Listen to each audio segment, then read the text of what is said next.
Everybody, it's your brother Marc Lamont Hill. You are listening to the Classroom and the Cell podcast, and I am joined by your brother, Mumia Abu Jamal. Mumia. It's good to hear your voice, brother. I know we've been playing phone tag today, and the reason I couldn't pick up earlier was because I was running, taking my son to a doctor's appointment, answering 15 different phone calls, trying to get some work done before the semester starts tomorrow.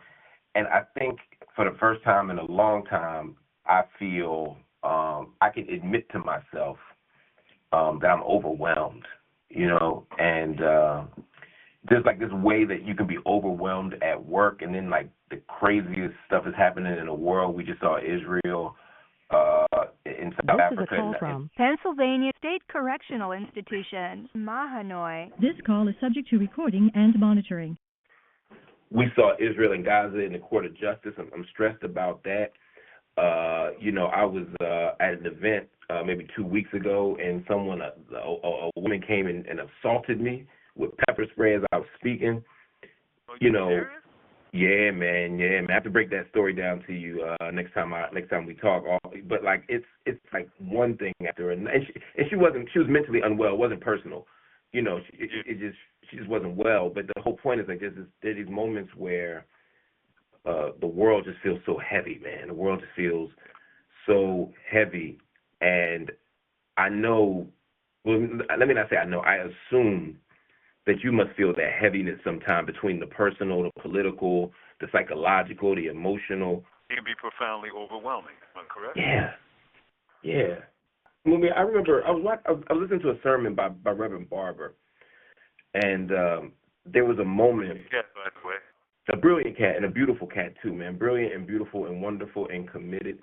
And he said something. He was talking about the New Testament, I guess, as a Christian, and he said, it's a heavy burden to read the red letters. Talking about the word of Jesus. He said it's a heavy burden to read the red letters. He said sometimes I wish to hell I had never read it myself. that just stuck with me, man. I never forget that. Yeah. Well, I think what he was expressing is, in a sense, what you were expressing, and that there are times when we get overwhelmed, and the things that are happening in society, the things that are happening in our own lives, and the assault you described, that can be overwhelming, and we just kind of have to remember that,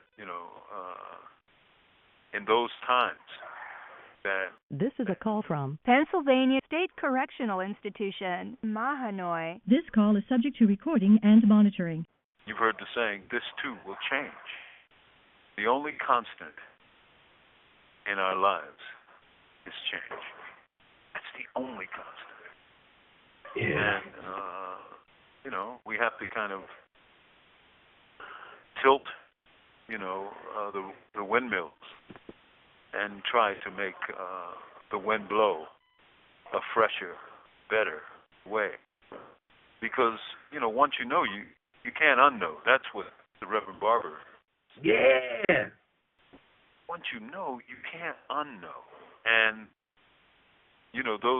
those red words impose a tax on the soul, And they say this, this is what must be done to make this heavy place a lighter place.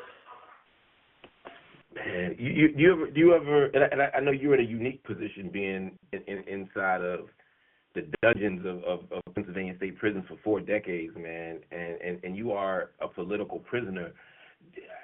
I know how I feel. Like, damn, sometimes life would be easier if I never picked up that autobiography of Malcolm X. If I had just picked up maybe was it Carnegie, Got to Get Rich and Influence People, or if I had picked up John Lewis, Why the White Boys Have All the Fun, Why the White Guys Have All. If I picked up one of them capitalist books, I might.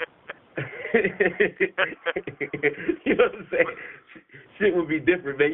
You ever think like that, man? Like, damn, if I had just picked up Ben Carson's Gifted Hands instead of Fanon, my life. But you know what? I laugh at myself if I even think that way because, despite everything, despite, the loss, the pain, the suffering, the loneliness, all those kinds of things, I remember how fun it was to be part of a revolutionary organization fighting for the freedom of our people.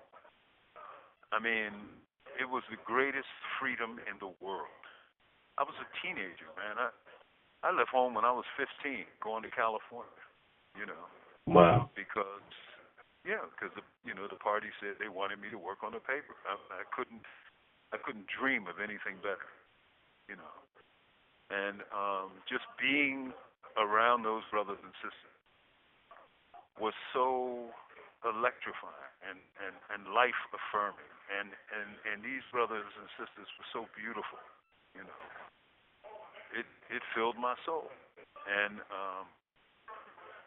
that cup is never empty because it's now in the realm of memory.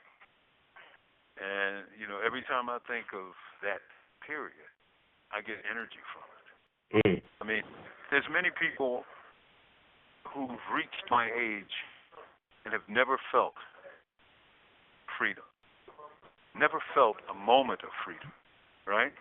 And it may be because they picked up a book by Dale Carnegie or Ben Carson and felt for a moment that if they got a certain amount of money, they would be free.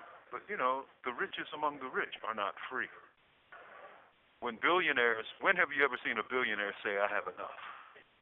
That's true. There ain't no such thing as enough. Right. No.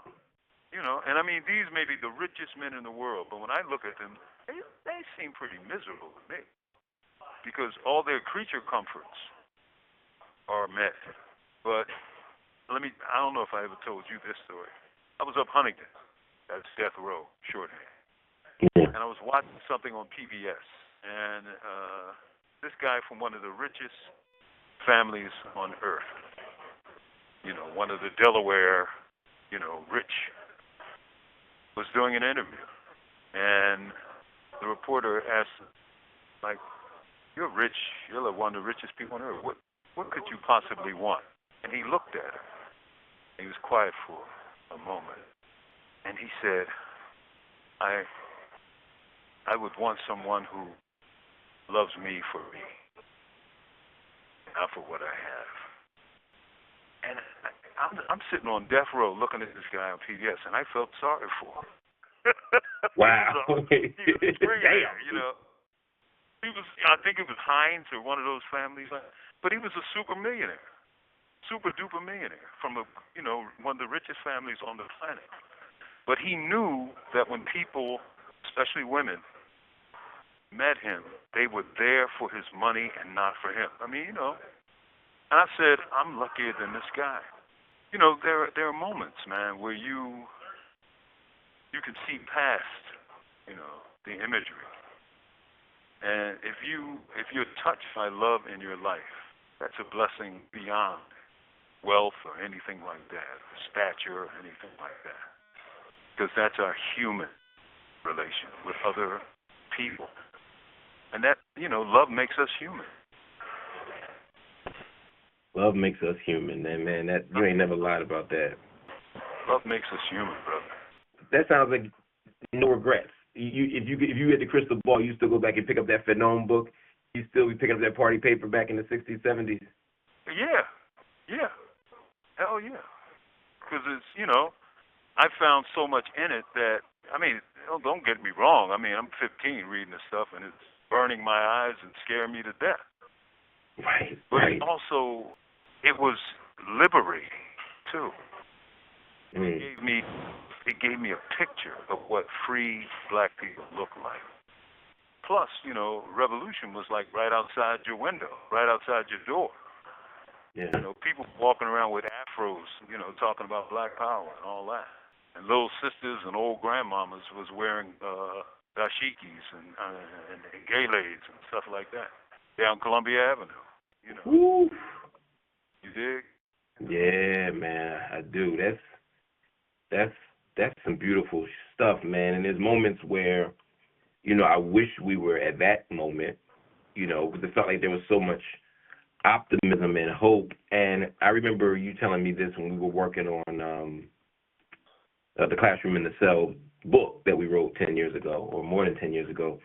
And you were talking about how sort of earnest and serious the conversations were about what things would look like after the revolution. It wasn't hypothetical. It wasn't imaginary. Y'all really thought there'd be a revolution. Y'all really thought you were going to win. And you really were trying to figure out how to shape the world afterward. And, I mean, that's some beautiful shit. We thought, that's one of the perils also of reading for non, because if you remember, the Algerian Revolution was 7 years. You have 1 minute left. 7 years. So we read him and thinking, maybe in America 5 years, 6, 7, maybe 8. Okay, all right. But we thought it was right around the corner because the whole world was in ferment and transition. Countries were becoming free in Africa and Asia and Latin America like every 2 or 3 months or every 6 months. Why not a free Black America? Why not? So, yeah, why not? Everybody know our situation. We deserve it too. Yeah. And but the truth is we still have to dream new worlds in order to create new worlds, and that comes from the heart, comes from the soul. Man, and that means we got to hold on even when we're having these heavy days, man. Like you said, it's crazy for you to feel sorry for somebody you on death row, man. I feel crazy getting inspired or looking to you for motivation. Thank you for using Securus. Goodbye. Love you too, man. I just to finish the thought, y'all. It's just crazy that no matter what Mumia is in terms of the stage, whether it's death row, whether it's life in prison, which is slow death row, whether it's a legal battle, whether it's a battle with COVID, whether it's hepatitis, whatever it is, he's still such a source of love and inspiration and joy and care and hope, measured hope. He's never immature and naively optimistic. He just gets it, Anyway, man, I needed this, man. The world is heavy, and everybody out there, I know some of y'all feeling like the world is heavy. We got to keep fighting, man. We got to keep going. We got to keep loving, but it's also okay to do self-care. It's also okay to take a day off. It's also okay to get some therapy. In fact, it's necessary. Let's continue to struggle and work, but let's not take ourselves for granted. We have to be generous and gentle with ourselves as well. I love y'all. And Mumia, I was always my brother. I love and appreciate you. Everybody out there, you've been listening to the Classroom and the Cell podcast. You can get all the episodes on the Marc Lamont Hill official YouTube channel. Just go to Marc Lamont Hill official on YouTube, and you can download all the audio. You can watch all the videos. You can get all the online content just by going to Marc Lamont Hill official. You can hit the like button on everything you see to help expand and extend the algorithm. If you're so inclined, you can also join the channel. If you join, it allows us to pay for the podcast, to edit the podcast, pay for producers, and to expand other content on the podcast as well. And finally, if you're so inclined, you can also just go to Cash App, hit $, and type MLHTV for Marc Lamont Hill TV. If you want all of your funds to go directly, exclusively to Mumia, that's fine. I love that. I hope you do. Just make a note, and we'll do that as well. All right, family. We'll talk to you later. See you till next time on The Move.